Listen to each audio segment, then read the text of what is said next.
and many people are working with this coronavirus.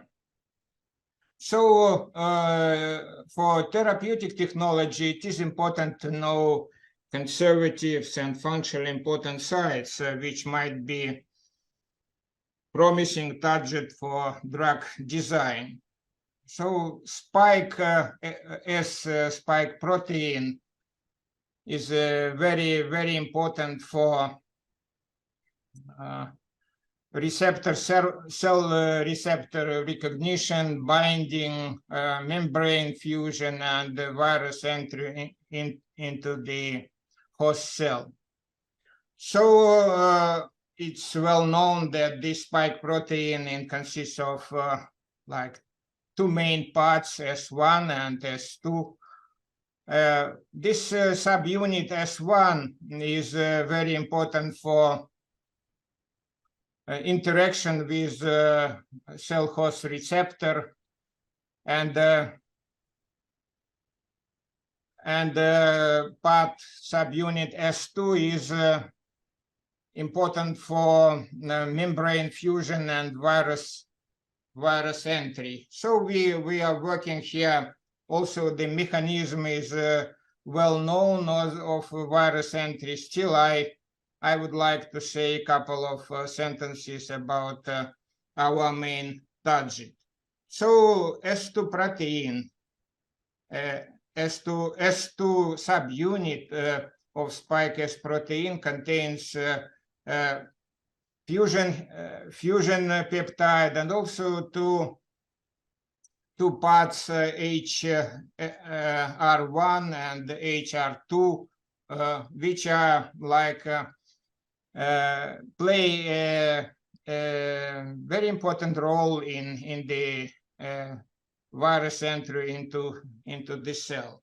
After interacting of RBD domain with cell host receptor, this protein as change its conformation, and this domain HR1 interacts with domain HR2 to create 6 helical bundle, and this 6 helical bundle is very important for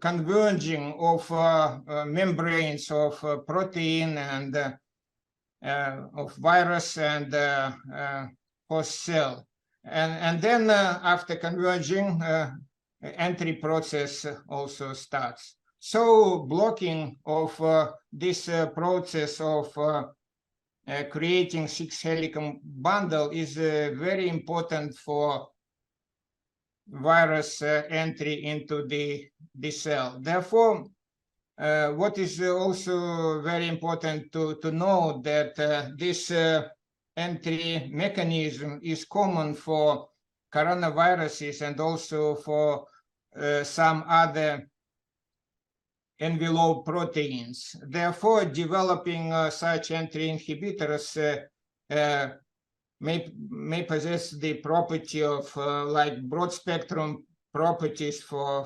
creating inhibitors for broad spectrum of such viruses. So we are dealing in this report, and I would like to share our results on developing or identification, more precisely inhibitors of HR1 domain to prevent creation of 6 helical bundle. I would like to say also that another molecular target like RBD domain is also very important target, especially for RBD antibodies or RBD vaccines, but is a very mutable domain, and therefore it is not a very good target for developing broad spectrum drugs. So our target is S2 subunit of spike protein of coronavirus, which we have taken from protein data bank, this structure, and it's like our initial point for molecular modeling. It's also necessary to point out that the compound library to screen for potential chemical compounds is also very important.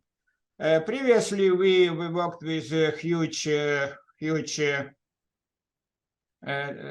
databases of chemical compounds, but in this research, we were interested also to work on this drug repurposing, because compounds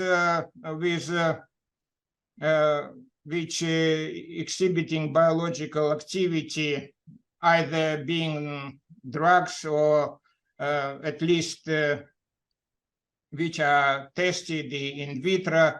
So this is like already compounds with known profiles, and it will be much easier to work with these compounds. For our research, we created a virtual library, and this library was created from three main parts: from drug bank, from some libraries of zinc 15, and also some libraries from Chelik Chem library. So initially we downloaded about 97,000 of compounds, and then did a very careful verification of this library. And after several steps of verification, we used about 28,000 of biologically active compounds, which were tested for our target. So the process of verification, as I would like to say, contained several steps. We first downloaded compounds in SDF format, and then transferred these compounds to SMILES representations, and removed several compounds with SMILES which contain non-recognizable elements or structures, and also did some further pre-processing, split salts into organic and non-organic parts, split compounds, mixtures into components, did filtering of non-organic structures, non-drug-like atoms, and removed also highly flexible molecules. So we did remove some duplication, and finally get this library of about 28,000 of compounds, which we tested for our molecular target. So molecular modeling was quite a standard procedure, which included first high throughput docking of the compounds from the library with HR1 trimer of Sars Cov 2 spike protein. Then we did computational evaluation of the binding affinity of these complexes using classical and machine learning scoring functions. Then did some calculation of the integrated scoring value of affinity based on several scoring functions, and then did molecular dynamics simulations of selected ligands bound to HR1 domain, and then did binding free energy calculation for post-processing analysis.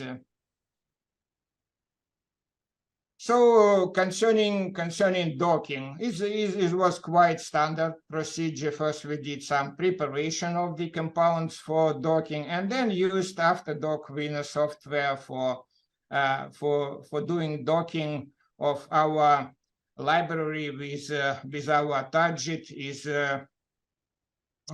rigid target and flexible ligands way of docking. Besides native native scoring function of after doc winner software, we also used some machine learning docking function like random forest score 4 or NN score 2.0. And then based on this three scoring function, we evaluated the affinity based of integrated criteria. And here we used exponential consensus rank, which is based on just computation of a single scoring value based on three functions with the same, like using ranks of compounds according to this scoring function, and then also using the same weights for this three scoring function. So finally we selected 43 compounds from 2008 440 compounds. And then 12 compounds were selected after molecular dynamics. So finally, we get 12 compounds. They are on this slide, and you can see also physical, chemical parameters of the identified compounds, including their molecular weights, ranging from more than 500 Daltons till 974 Daltons, log p-values, and number of hydrogen bond donors and hydrogen bond acceptors for these 12 compounds. What is also important during molecular dynamics procedure, which was for 150 nanoseconds, this simulation done using Amber 18 software, we evaluated the RMSD fluctuation of atoms of HR1 region. And from this slide, you see that these complexes are quite stable, and this fluctuation, which are computed mean values, we can see for every compound. So these fluctuations are not high, and the complexes are quite stable. Then we did also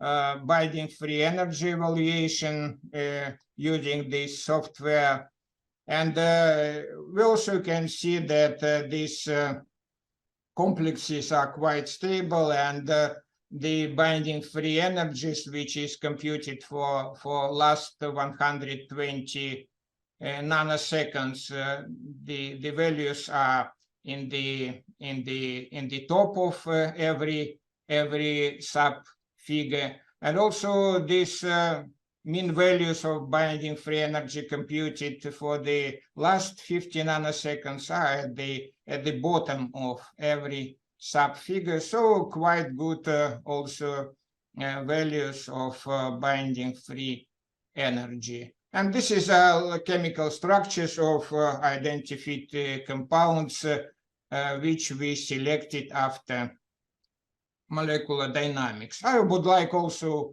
once more to show these compounds and the binding free energy evaluation, which are obtained at this step of molecular dynamics. And the values of binding free energy range from -9 till minus 13 kilocalorie per mole. So they demonstrate quite good properties, these 12 compounds. And usually I stop at this step to say that it would be nice to validate these compounds and verify the molecular modeling results. because this procedure, it usually needs collaborations with chemistry people and medical people to do all this testing. But in this case, we were very lucky because we collaborated with a brilliant team from China, from the Fudan University. It's the team of Professor Shibojang, who already developed and invented a drug against entry of HIV virus. It was a accepted drug and it is used drug. And also here is they are very high quality specialists in the area of, especially of viral entry inhibitors. So they bought 11 from these 12 compounds, and they tested in vitro for antiviral activity and cytotoxicity in order to identify the leading compounds and study their mechanism of actions. So this preliminary testing was done on pseudovirus strains of D614G and Delta Plus, using a culture of cell lines of CACO2 cells. So what this preliminary testing say us? So we see from this picture that three compounds, bemcentinib, navitoclax, and itraconazole, they show the inhibitory activity. And we also see here some control peptide EK1, which was developed in the team of Professor Shibojang, and even it is used now in China. So we see that these three compounds, they show inhibitory activity, and it was already a great success of this investigation. Then it was important to verify the mechanism of actions of these compounds. And from these slides, you can see that using synthetic IHR1 and IHR2 domains at this picture, we can see that this 6 helical bundle were created when there were no drugs. And as soon as the drugs itraconazole or bemcentinib or navitoclax were added, so we see that nearly empty positions here to show these 6 helical bundles. So these 3 drugs, the mechanism of actions was also confirmed on inhibiting HRY domain to prevent the creation of 6 helical bundle. What is also important to say that these 3 compounds, they have a quite good inhibitory activity of low micromoles values for 3 of these compounds. And I would like to say that it's often happens that 2 of these compounds, they already were reported in the literature. So recently it was published a paper in the Advances in Therapeutics, and it was shown the inhibitory activity of itraconazole for the same target 6 helical band prevention of Sars Cov-2 virus. And also it was published in 2021 in Journal of Chemical Information Modeling, the investigation of bemcentinib, but for another molecular target, main protease of SARS-CoV-2. So it was decided to do this more careful investigation of navitoclax, which inhibitory activity of which was not reported earlier in the literature, and it was done in the team of Professor Shiba Zhang. And I would like also to say that results of this testing were recently accepted in the Journal of Medical Virology and will be published. And I would like to say that navitoclax showed broad spectrum activity against all tested Sars Cov pseudovirus variants. And the list of these variants is shown here. It's Omicron variants and Delta variants, with a quite good inhibitory activity values ranging from 0.5 to 3.7. This was very, very good. What I would like also to say here is that they also tested toxicity of navitoclax, and it was established that CC50 value for navitoclax is 66.22 micromole. So very also good values for toxicity. In this case, having, for example, inhibitory activity of 2.89 micromole, one gets selectivity index more than 20 for navitoclax.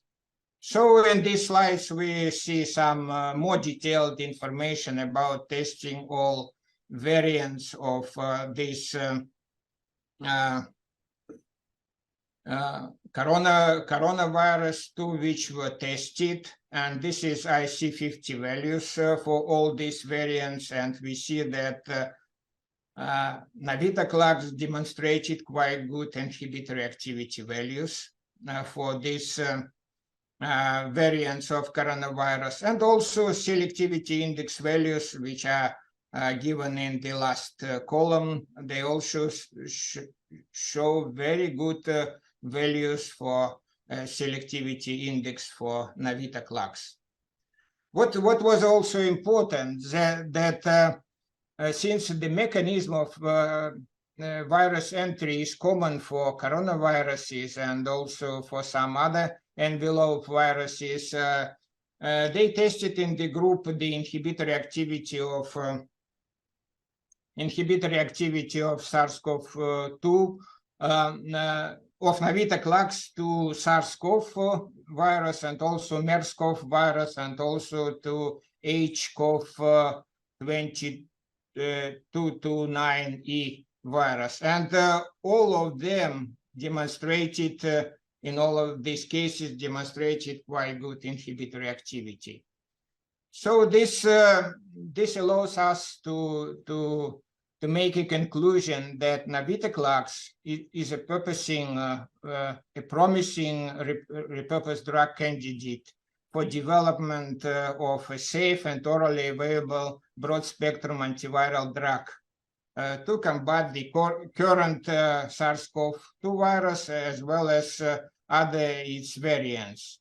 I would like also to know that navitoclax is an orally active investigational anti-cancer drug now, and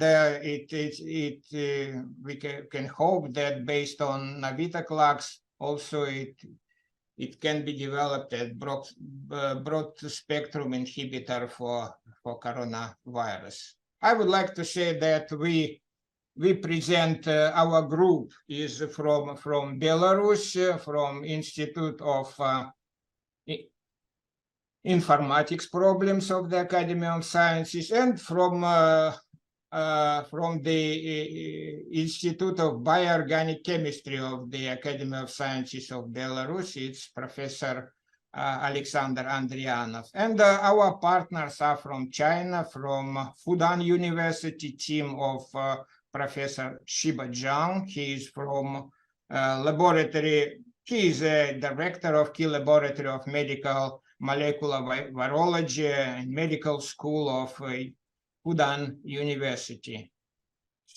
So thank you very much. I finished my talk. Thank you very much. It was very interesting. Please, I cannot see any question in the chat. Is there anybody who wanted to ask? We have 5 minutes. Okay, for the beginning, I will ask several simple questions. Can you tell which molecular dynamics program did you use, and what the force field was? So we used AfterDoc Vida. We use AfterDoc Vida for docking, but for molecular dynamics we used Amber 18 software and FF14 for force field. Yes, thank you, thank you. And another my questions. Okay. Did you get some experimental confirmation about the navitoclax? Is it covalent or non-covalent inhibitor? As far as I know, it's a non-covalent inhibitor. From what do you know? From your modeling tools or from experimental? And from our modeling, and but I'm not able to say you more at this moment. Okay. Thank you very much.